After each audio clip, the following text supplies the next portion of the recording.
Okay, so I've been trying to make this video all day today. Let me make sure it's still on point. Yes, it is. All right, got it. All right. So, and in case they try to reduce the amount of energy that's being or radiation that's being put into this entire apartment, that what you were hearing is basically my electromagnetic radiation detector. It has a threshold of um, 40 VM. So it'll ring off whenever it goes above 40. It'll ring off whenever it goes above 40.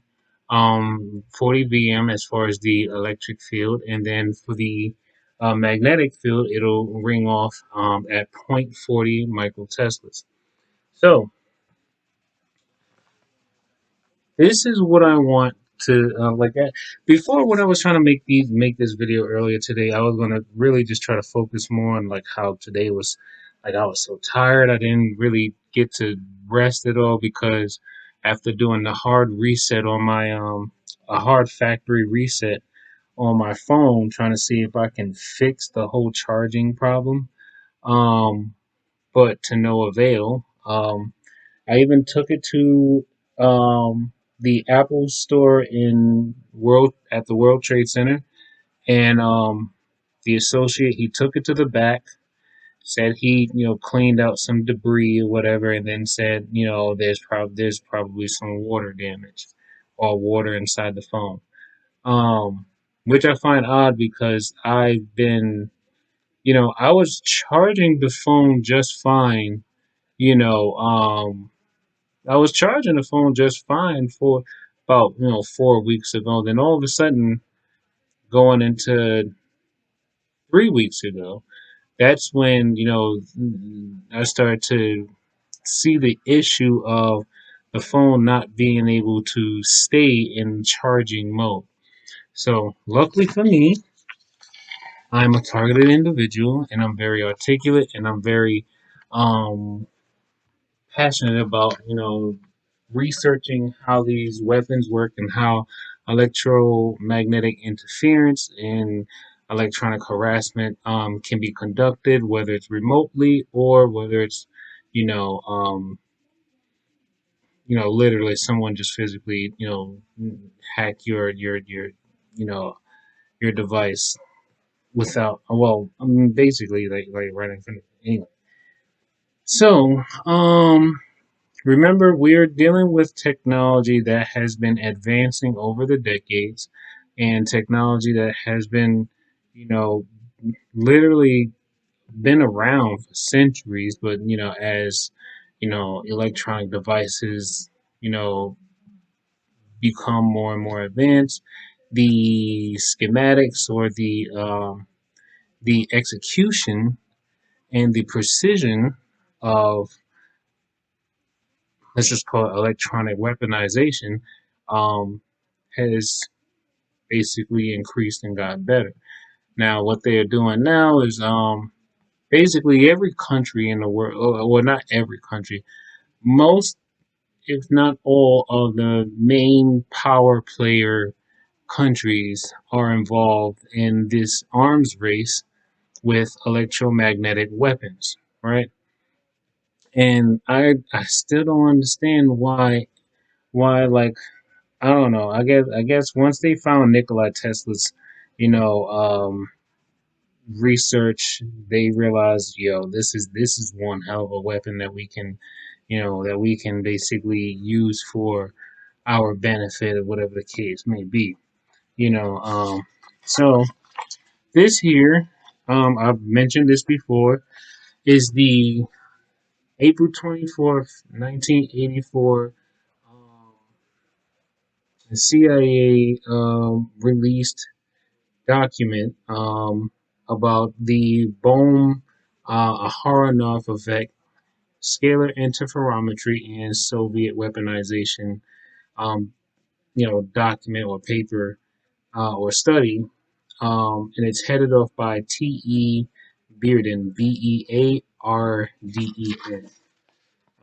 So I put it in 4 pages. Well, it's more like 8 pages per sheet. So just to minimize the amount of paper that I'm using, paper and ink.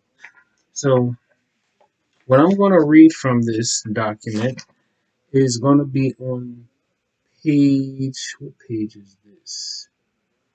This will be page 9. Yeah, this is page 9. And page 9 talks about or some characteristics of the scalar wave beam, and also this section here is about scalar interferometry and weaponization. I'm just gonna read from the parts that I highlighted. So I'll probably flip this video so that it's not like backwards when you see it. But now keep in mind this electromagnetic radiation tester is sensitive enough so that so this is my phone, iPhone SE.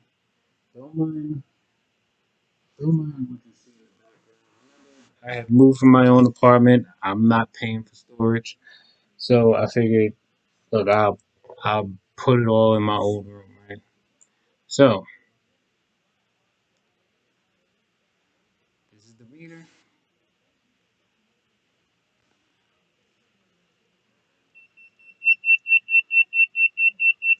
Now I'm actually gonna lock it in place. So before it was just reading just the average. I'm gonna lock it in place so it shows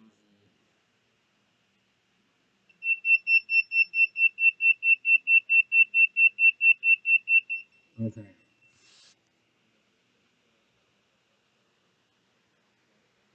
So that number there. It's 142 VA, right? Electric radiation. Imagine the phone is actually plugged in, right? But if you look closely, the phone is not charging. Now, notice, do you see that blinking right there? That, do you see that blinking right there? That literally means that there's a feature that is being used right now. You see that blinking at the top? That lets you know that the device's hardware is being used remotely. You know what that hardware is right there? That is the scanners used for facial recognition, aka I believe it's near infrared lights or lasers that basically scan the biometrics of a person's face. Now imagine if you can amplify that and you can and you can change the depth, or um, you can basically modify that in the sense where you can actually use that to scan a person's bioelectric um, information, and every transmission that is happening between the nerves and the body and whatever. So now, let me see. Should I read the whole thing, or I think I might just stick to. Let's see. This game.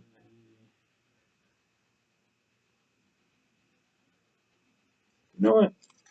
I'm gonna just read this whole section, and then I'll show you. And then I'll show you. Yeah, it's not. It's not that long.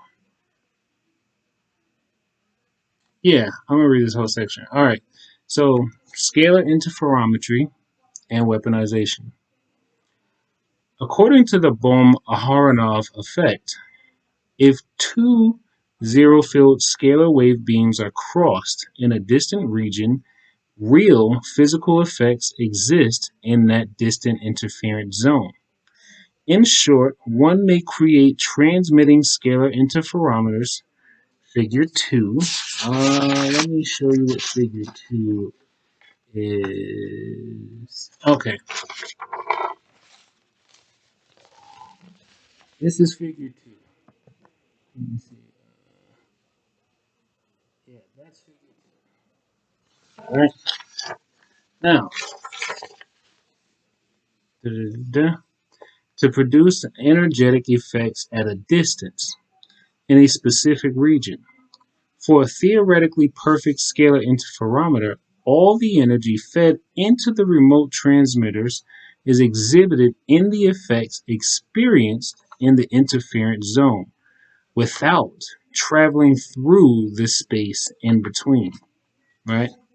Now, this can be comprehended by realizing that energy at the transmitter sites is transformed into stress energy of vacuum, i.e., pure potential, and it is the potential variation that is accomplished, not transmission of energy through space per se. I'm going to repeat that again. For a theoretically perfect scalar interferometer, all the energy fed into the remote transmitters is exhibited in the effects experienced in the interference zone. Now, remote transmitters, it says all the energy fed into the remote transmitters is exhibited in the effects experienced in the interference zone without traveling through the space in between.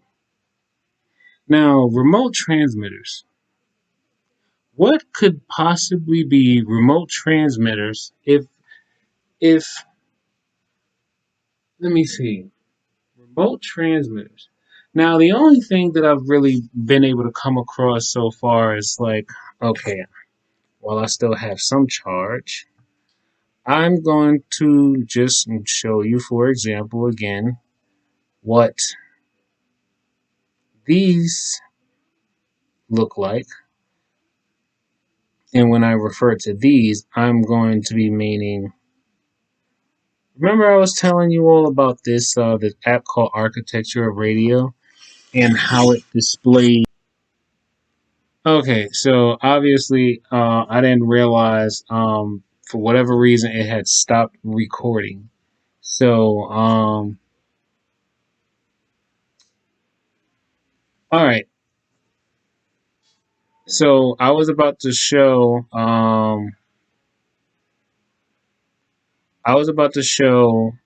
what these remote transmitters could be, right? I'm mad as hell that it stopped recording. Anyway, oh my back. Gotta keep going. Gotta keep going. This is what God got me doing right now. So remember the app I was telling you about architecture of radio? Now, this app shows you as you can see it labels cell towers, Wi-Fi routers, and satellites. So point up, those are satellites.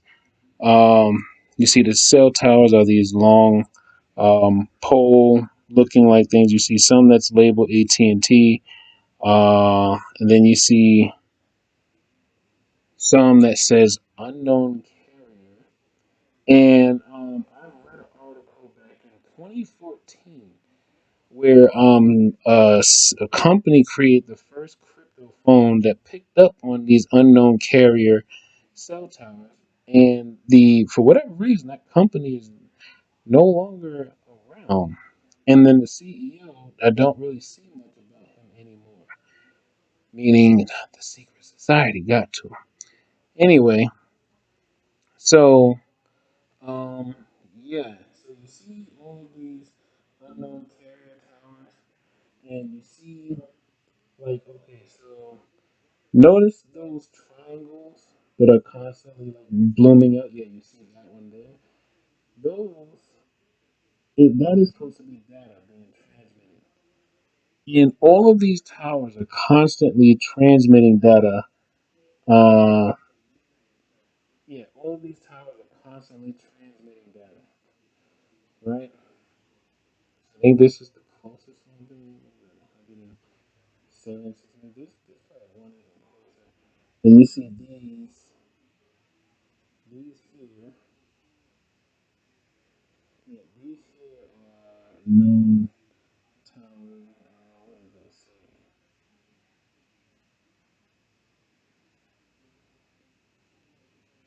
This is so weird trying to do it from this angle. Yeah, so these you see AT&T. Then you got the one that says unknown carrier.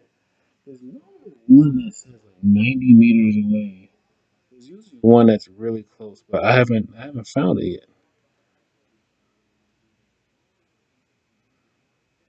Is it you?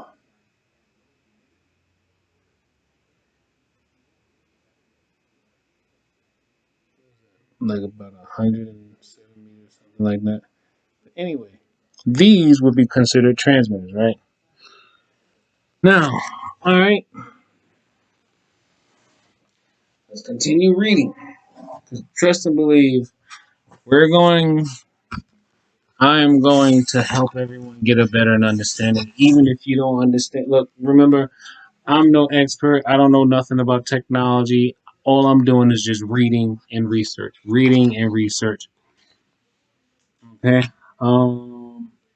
Right. So it says for theoretically perfect scalar interferometer, all the energy fed into the remote transmitter is exhibited in the effects experienced in the interference zone without traveling through the space um, in between. This can be comprehended by realizing that energy at the transmitter sites is transformed into stress energy of vacuum, i.e., pure potential, and it is the potential variation that is accomplished, not transmission of energy through space per se. Repeat that again. This can be comprehended by realizing that energy at the transmitter sites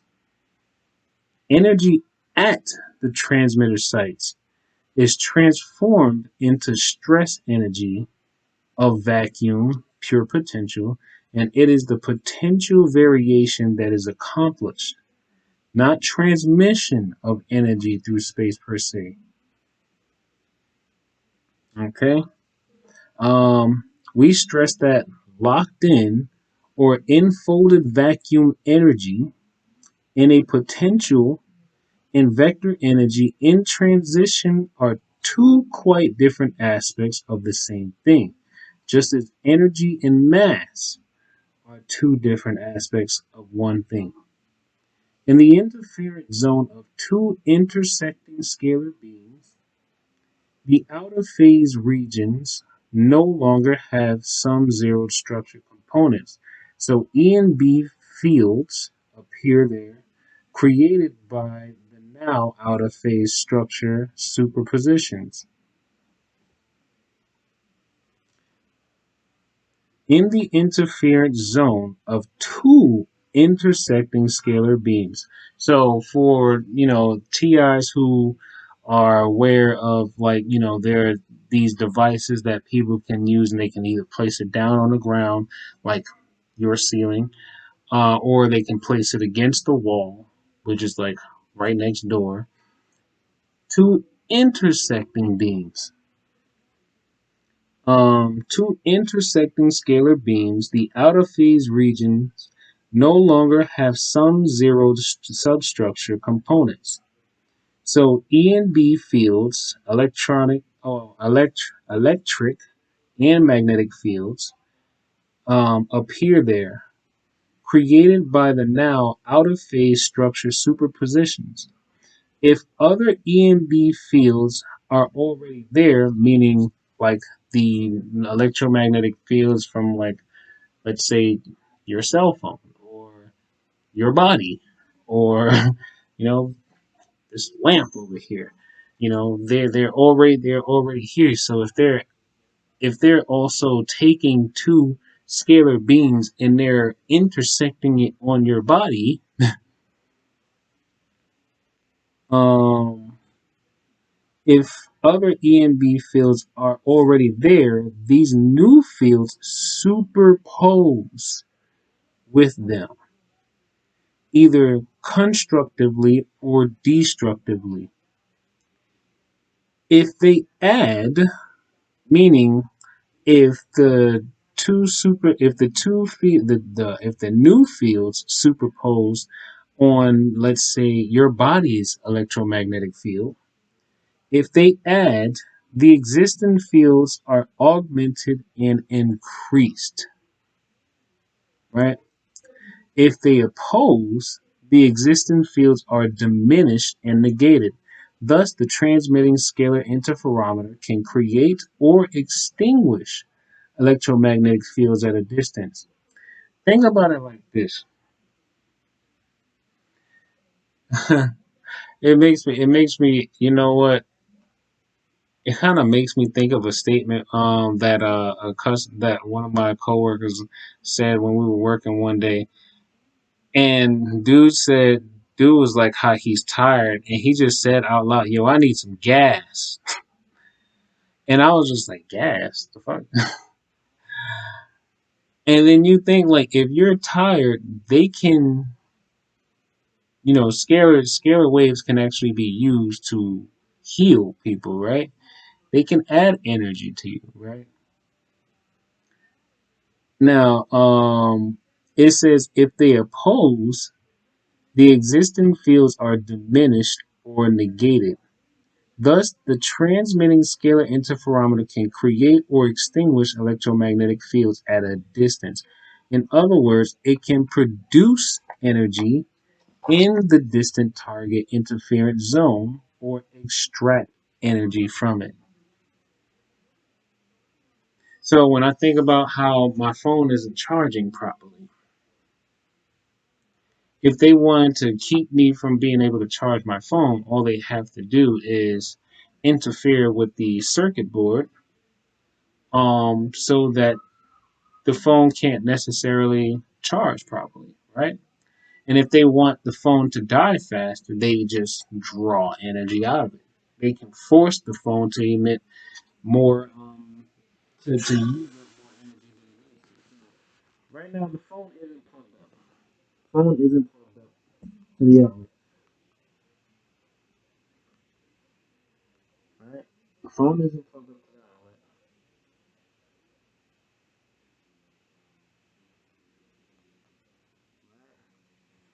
Is it still on? Yeah, it's still on. It's on 9% battery. They're not allowing me to charge my phone anymore. So it's not as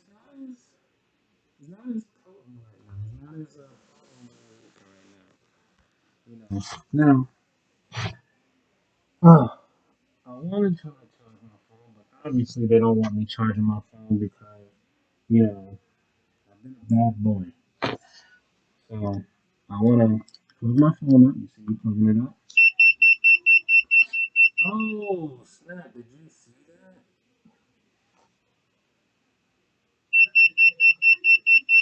Yeah. And you see, it's not charging. It's not charging at all.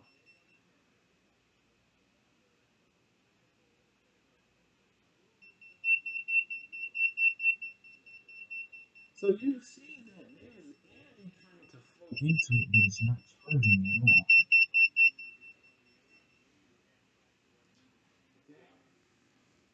Now, funny thing is, if I turn my phone off,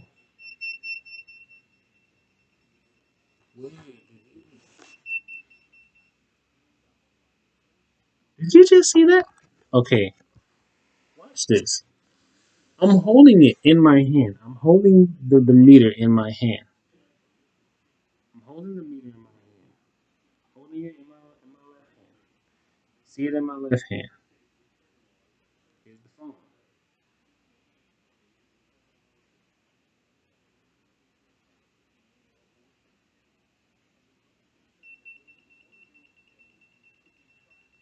So imagine if I'm walking around trying to charge my phone with my portable charger.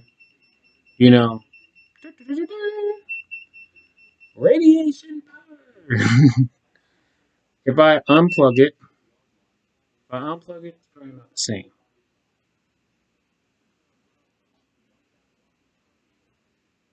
right?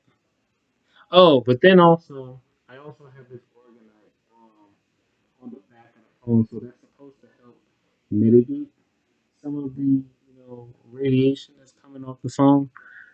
You know, uh, so interesting how I have organite on the phone to try to mitigate or reduce some of the radiation, and then the moment I'll plug that sucker out, the moment I plug that sucker out, it has all this energy trying to flow into it, but nothing is coming of it. And then on top of it is saying USB accessory. Yeah. Um. All right. I will in a second. So. Yeah. You see my mom. I put blue ink in there and it ain't working. And not that blue ink. I can't make this stuff up.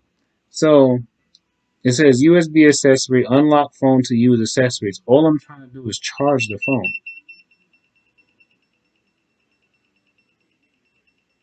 So I unlock the phone, but it's still not charging. Mm. Let that go. My whole right arm is just like exploding. The cells in my right arm are like literally exploding. Anyway, let's continue. Right? So, if they oppose, the existing fields are diminished and negated. Thus, the transmitting scalar interferometer can create or extinguish electromagnetic fields at a distance. In other words, it can produce energy in the distant target interference zone or extract energy from it. I'm going to move this whole radioactive thing right over here. Um, Yeah, I'm gonna have to do my radiation detox bath at some point. This is crazy. Um, and if you remember, it's more or less 1 pound of sea salt, more or less 1 pound of baking soda, and it's more or less based on the size of your tub. Um, and you can add like half a cup of hydrogen peroxide. That actually helps with like cleansing your skin. Anyway, okay, continuous input of energy at the transmitter sites produces continuous emergence of energy at the remote interference site. Continuous input of energy at the transmitter sites produces continuous emergence of energy at the remote interference site. A continuous wave jammer using this mode, for example, will place all its transmitted power in a small volume around the targeted radar at a distance, figure 8. So basically it's referring to this diagram here, so you can see where, at this, let's see. So you can see in this example here, it shows that you can aim the scalar beams at a target, and the target then is encased in this energy, and then you can also either extract or add energy to that target to either disable it or do whatever other interference to it, and then the same can be done from um, a device that's airborne and then to a stationary target, like in that sense. A continuous wave jammer using this mode, for example, will place all its transmitted power. They're trying to heterodyne me right now. I like when I do that because when I pinch, I just take my index finger and my thumb and I just kind of like when I hear the pitch, it only really works when you hear the pitch. When you hear the pitch, that's when you pinch down right by your ear canal and you will literally be, you can probably actually, well, I feel it.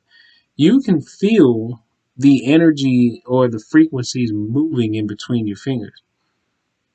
Or maybe I just have like I've been lit up so bad. I'm so electromagnetic sensitive at this point. Um, you could tell they're mad. They're listening. A continuous wave jammer using this mode, for example, will place all its transmitted power in a small volume around the targeted area at a distance. The drastic increase in lethality of the jammer is obvious. There is no square law loss, but only a volumetric dilution around the target itself. Indeed, this type of jamming can be applied to disable or destroy electromagnetic circuits of all types. And widely varying equipment such as tanks, aircrafts, communication centers, vehicles, command posts, etc. You know, and it also says it's quite lethal against human beings. So when you think about this, yeah, it basically It works against just about anything that produces an electromagnetic field, including the human body. Um, Too bad I don't have my infrasound recorder on. Indeed, this type of jamming. Oh wait. Of course, a ground radar can be utilized in a scalar interferometer mode and fire back at the aerial attacker, as shown in Figure 9. If a highly energetic scalar pulse is synchronously transmitted by each of two remote transmitters, then in the distant interference zone where the two pulses intersect, so those of us who live in apartment buildings, if someone is aiming from above and then someone is aiming from next door, yeah, you are in the intersecting zone, the interference zone where the two pulses intersect. An impulsive emergence of ordinary electromagnetic energy occurs. This can produce an electromagnetic explosion at the distant intersection site with concomitant electromagnetic pulse being radiated. So those of us who complain that we feel the pins and needles in our body, and we always have these aches and pains even though we haven't done nothing strenuous or whatever the case may be, this is what it is. This is literally what it is. But remember, this is written in 1984, so now the transmitters are much smaller. The transmitters are much smaller now. You know, but this is how they're doing it. And I literally found this was released. I guess via the Freedom of Information, that this was released September 9th of 2003. But it was originally published in April 24th of 1984. So you can already imagine that, like, now is crazy. It's crazy. And then the worst part is, you would think they would just be. You would think, if we're talking about the military, right? If we're talking about the military, you would think the military would be using it against other countries. No, they're using it against its own soldiers, because there are several soldiers who are still active, and they're even voicing their outcry. They're even outcrying about what's not being done to protect them, and they're serving the country. Let alone us as civilians. Us as civilians, we're basically out here defenseless.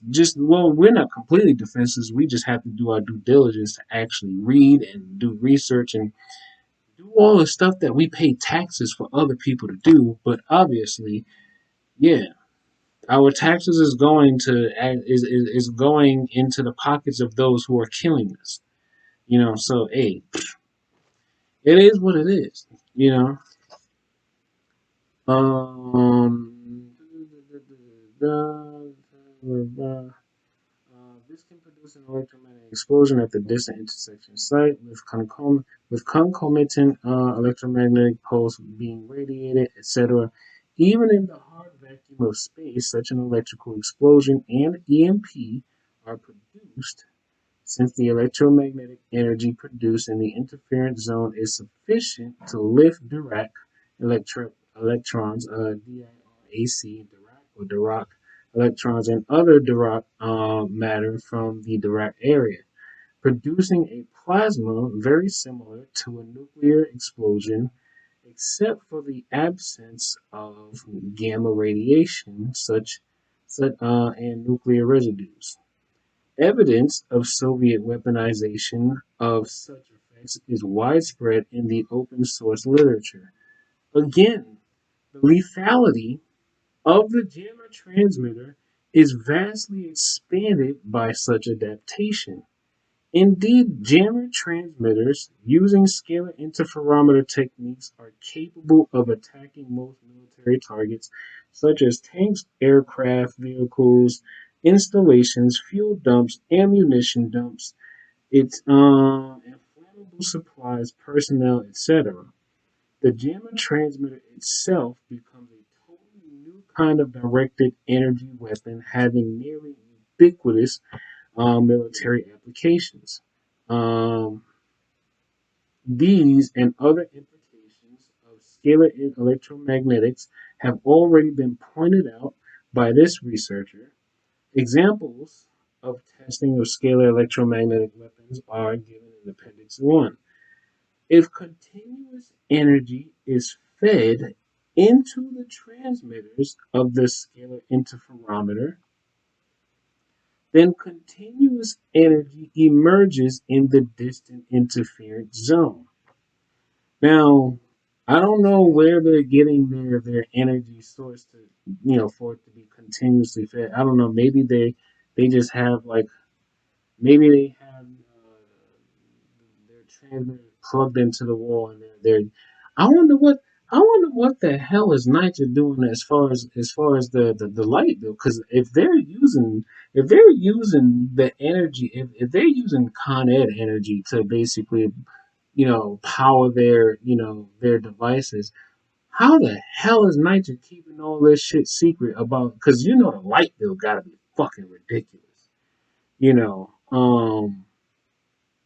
But anyway, if continuous energy is fed into the transmitters of the scalar interferometer, then continuous energy emerges in the distant interference zone. You know what? This also kind of makes me think about when you see some of these new smart meter buildings and you see how they got that D, you be like, damn, y'all really using that much energy? Like, damn, what are y'all doing? Sleeping with the TV on and the air conditioners on and at night, and you got all this electricity running on that your whole building got a D, and it makes you wonder, what the hell are you using? What are you doing in your apartments or in your buildings that you got a D for your grade on your for your electrical use, your use of electricity?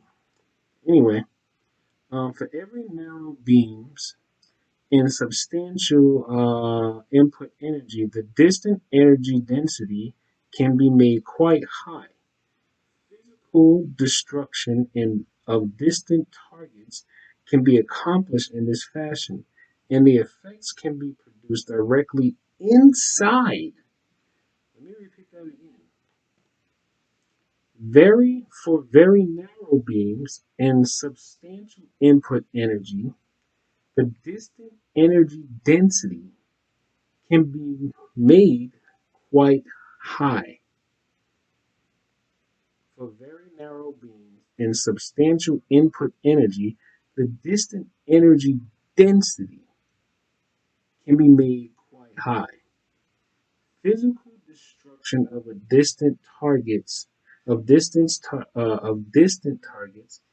can be accomplished in this fashion, and the effects can be produced directly inside bunkers, buildings, tanks, armored vehicles, aircraft, nuclear tipped missiles, ships, etc., or homes, apartments. Relativistic effects such as change in the rate of flow of time, in the inertia of an object, and in the mass of an object can also be obtained, at least in theory. In theory, the speed of light is vacuum. The speed of light in vacuum can also be changed, and there is already experimental evidence of this effect. Now, I'm trying to think. Should I read? Okay, I'm gonna just stick to that part. But yeah, I made this video long enough. Remember, 1984. 1984. Weaponization of scalar energy. Scalar energy can also be used to heal and destroy cancer. It can be used to just about heal almost every cell in the body. It can be used to heal people who are probably suffering with, dementia or mental illnesses, whatever the case may be. They could be using this to heal every single person in the world. But what are they doing? Destroying people with it. They're destroying people with it. And people who, like, in most, like, just about almost any person who's ever come across my path or who's ever interacted with me could literally tell you Chris is a good dude. He not with certain things. Like I never known him to be, a snitch or anything like that. Like Chris cool with everybody. So that's why I'm just like, why? And I'm getting chills when I say that because I'm like, so why is it a problem for me not to want to be a cop? They're doing this to me because, oh, he's supposed to be a police officer. I'm not supposed to do nothing but breathe and die. Breathe and die. And I guess, well, if they can't control me, then I might as well just be dead, right? Well, yeah, that's the world we live in. But hey, at least I've done the research to know that hey, I'm not all that special. There have been righteous people dying left and right for all of humanity for centuries. I'm just a part of that list now. So and so is my mother and obviously my cousin too. So um, all three of us, and surprisingly, we're all in this apartment right now. And we're all being targeted. Damn. Anyway, yeah. As always, take life one breath, one thought, one step, one day at a time. About to go and see what my mom is having problems with the printer, but yeah. Peace.